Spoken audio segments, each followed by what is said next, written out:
एक छोटे से गांव में एक अमीर साहूकार रहता था। उसका बड़ा सा घर था, सामने खुला आंगन, लकड़ी का भारी दरवाजा और दिन भर लोगों की आवाज ही लगी रहती थी। कोई उधार लेने आता, कोई हिसाब चुकाने तो कोई सलाह लेने। साहूकार स्वभाव से समझदार और शांत आदमी था, इसलिए गांव के लोग उस पर भरोसा करते थे। उसकी पत्नी गौरी भी उतनी ही समझदार और सौम्य थी। वह घर को बड़ी सलीके से संभालती और हर आने जाने वाले का आदर करती। उसी घर के बरामदे में एक पिंजरे में एक हरा भरा तोता रहता था। साहूकार उसे बहुत प्यार करता था। उसने उसका नाम रखा था माधव। शुरुआत में माधव बस राम राम, आओ बैठो और पानी पी लो जैसे शब्द बोलता था, लेकिन धीरे धीरे उसने घर आने जाने वाले लोगों की बातें सुन सुनकर मीठी भाषा बोलना सीख लिया।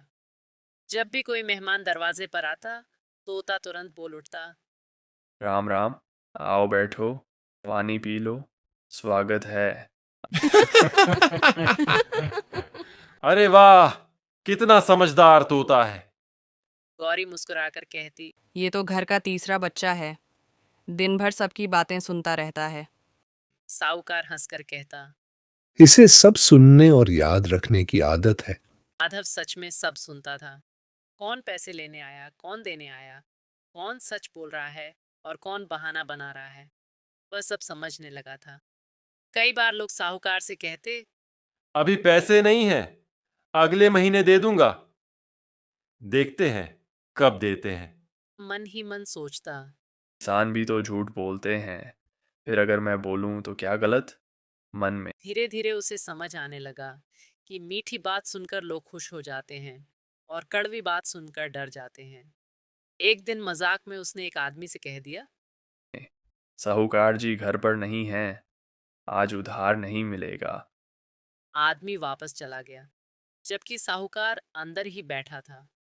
थोड़ी देर बाद गौरी ने पूछा, अजी सुनते हो, वो आदमी बिना मिले क्यों चला गया? साहूकार ने कहा। माधव झूठ नहीं बोलते। गौरी पिंजरे के पास आई और बोली, साहूकार माधव बेटा, घर में रहकर झूठ नहीं बोलते।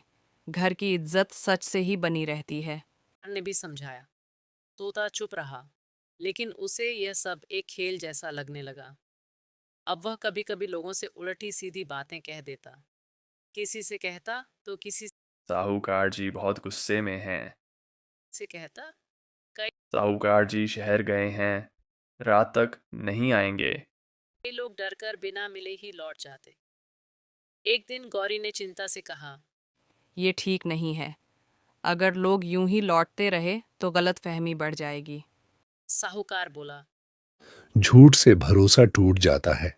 मैंने समझाया है, शायद धीरे धीरे समझ जाएगा।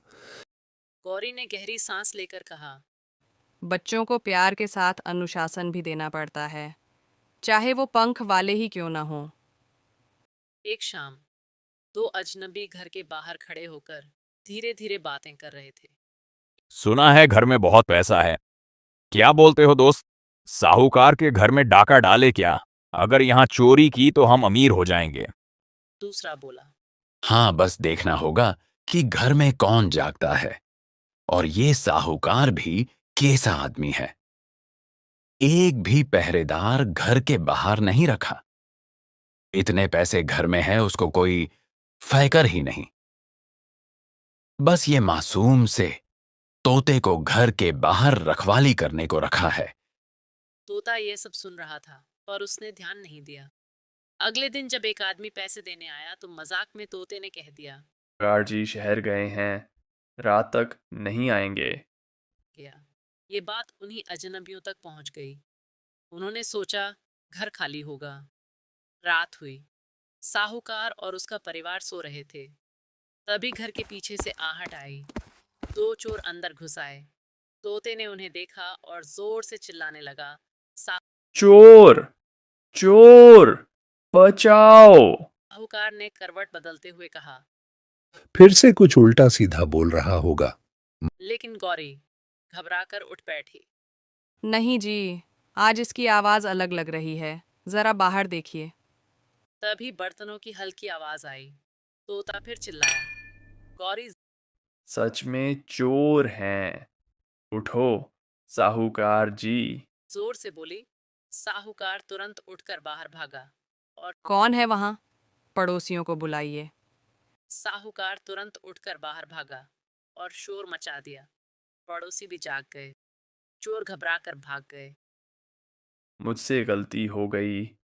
अब कभी झूठ नहीं बोलूंगा।